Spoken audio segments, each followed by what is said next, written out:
Yeah, hello. We are going to show you how to make your food wasting into compost. Like onions. You will probably, if you have any banana skins, banana leaves, and onion leaves, onion skin, and carrot peelings, anything that's plant-based. Leaves. And a frog come out from kitchen, yeah? Yes. And also the garden wastings, yeah? Yep, and you also need help on the insects.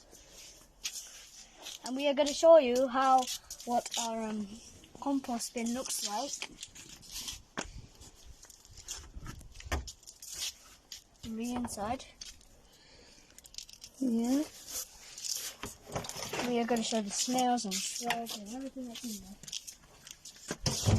All of the things are in there.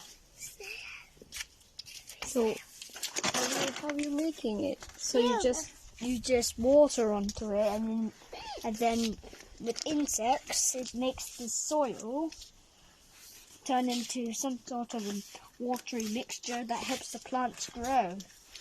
Like the plants near it, look, they already grow really high.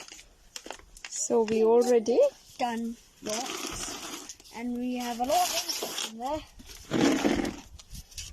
We have ants. Got spiders. So how many lot of compost we took out, isn't it? Yeah. So what we're going to do that?